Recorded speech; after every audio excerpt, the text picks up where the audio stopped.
Assalamualaikum warahmatullahi wabarakatuh. Salam guru penggerak.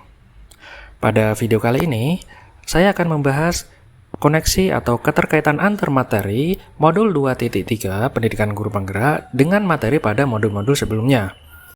Pada modul 2.3 ini, dibahas mengenai coaching dan supervisi akademik yang berparadigma coaching. Pertama-tama, apa itu coach? Jika Anda berpikir coach sama dengan pelatih, maka pemikiran Anda sama dengan pemikiran saya sebelum mempelajari modul ini. Coach, menurut dictionary.com, adalah kendaraan berukuran besar yang berfungsi untuk mengantarkan orang dari suatu tempat ke tempat yang lain. Kemudian coaching bisa diartikan mengantarkan seseorang dari suatu tempat ke tempat tujuannya. Istilah coach mulai digunakan untuk manusia pada sekitar tahun 1830-an, di mana saat itu dosen pada Oxford University disebut coach karena berhasil mengantarkan mahasiswanya meraih gelar akademik. Coaching, menurut Grant, adalah suatu proses kolaborasi yang berfokus pada solusi, berorientasi pada hasil dan sistematis, di mana coach memfasilitasi peningkatan atas performa kinerja, pengalaman hidup, pembelajaran diri, dan pertumbuhan pribadi dari coachee. Coaching bisa menjadi kunci pembuka potensi seseorang untuk memaksimalkan kinerjanya. Coaching lebih kepada membantu seseorang untuk belajar daripada mengajarinya. Menurut ICF, coaching merupakan suatu bentuk kemitraan yang dijalankan dengan proses kreatif yang ditandai dengan eksplorasi, serta membangun ide untuk membangun potensi. Coaching bisa menjadi sarana pemberdayaan potensi karena dapat mengantarkan kondisi yang sekarang menuju kondisi yang baru, kondisi di mana potensi seseorang dimaksimalkan. Coaching berbeda dengan counseling, mentoring, training, ataupun consulting. Coaching menuntun seseorang untuk menemukan ide baru atau cara untuk mengatasi tantangan yang dihadapi atau mencapai tujuan yang dikehendaki. Dalam hal ini, coaching tidak mengajarkan hal baru, tetapi menggunakan potensi-potensi yang sudah dimiliki untuk mencapai tujuan yang dikehendaki. Kemudian mentoring adalah suatu kegiatan membagikan pengetahuan, keterampilan, dan pengalaman dari mentor untuk membantu mengembangkan seseorang. Kemudian consulting adalah menyelesaikan masalah oleh ahlinya. Dalam hal ini konsultan. Counseling biasanya dilakukan ketika ada masalah emosi dan psikologis, fokus pada pembenahan masa lalu, dan kadang melibatkan terapi dan juga pendekatan remedial. Kemudian training adalah suatu kegiatan untuk mengembangkan kemampuan dan keterampilan dalam waktu yang singkat. Sehingga dapat disimpulkan, titik perbedaan coaching dengan mentoring, consulting, counseling, dan training adalah coaching menuntun coachee untuk menemukan pemecahan masalah dengan idenya sendiri dan kemampuannya sendiri. Lalu apa keterkaitan materi coaching dengan materi-materi pada modul sebelumnya? Coaching berkaitan dengan materi pada modul 1 yaitu tentang peran guru penggerak, yang salah satunya adalah menjadi coach bagi orang lain. Saat mempelajari modul 1, muncul pertanyaan di benak saya, bagaimana cara menjadi coach? Kemudian setelah mempelajari modul 2.3, saya menjadi paham bahwa menjadi coach harus menguasai 3 kompetensi inti.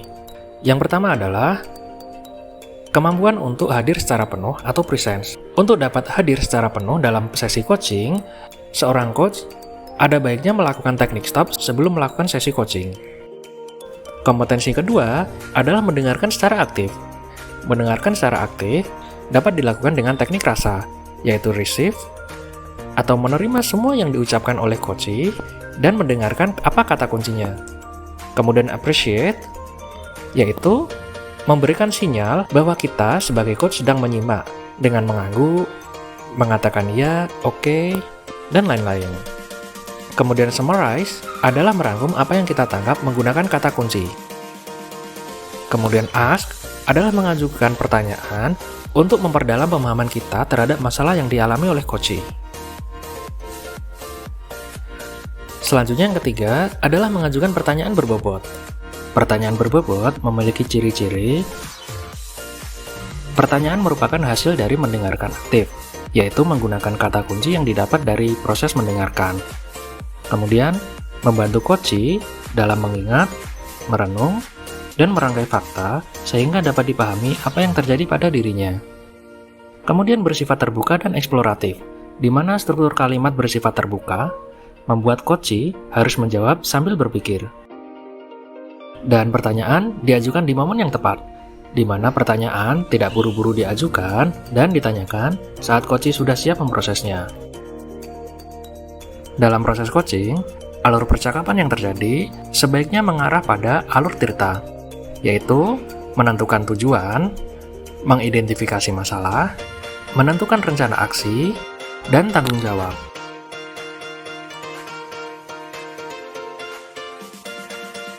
Bagian selanjutnya adalah supervisi akademik dengan pendekatan coaching. Supervisi akademik memiliki makna pertumbuhan, perkembangan, dan pengawasan. Pertumbuhan dimaksudkan bahwa setiap individu melihat supervisi sebagai bagian dari daur belajar bagi pengembangan performa sebagai seorang guru. Makna pengembangan maksudnya adalah untuk mendorong individu dalam mengidentifikasi dan merencanakan area pengembangan diri. Kemudian, makna pengawasan, supervisi menjadi sarana dalam pencapaian tujuan pembelajaran.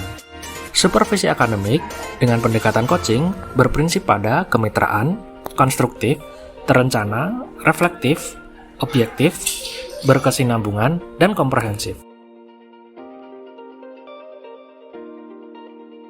Nah, tantangan yang dihadapi ketika melakukan coaching lebih dikarenakan karena coaching belum populer di kalangan pendidikan atau di sekolah.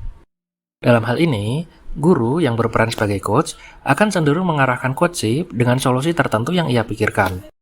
Sebaliknya dari coach, biasanya akan mengharapkan untuk memperoleh solusi secara instan dari coach. Lalu untuk supervisi, tantangan yang sering dihadapi adalah supervisi dilakukan hanya sekedar formalitas, hanya mengambil dokumentasi tanpa melakukan apa yang seharusnya dilakukan. Kemudian, bisa juga supervisi lebih bersifat korektif daripada konstruktif. Perubahan haruslah dimulai dari diri sendiri. Sehingga, yang bisa dilakukan ke depannya adalah dimulai dari kelas, yaitu melakukan praktik coaching dengan murid. Selanjutnya, mengajak rekan sejawat terdekat untuk melakukan praktik coaching. Baik, demikian keterkaitan antar materi modul 2.3 dengan modul-modul sebelumnya. Terima kasih. Wassalamualaikum warahmatullahi wabarakatuh.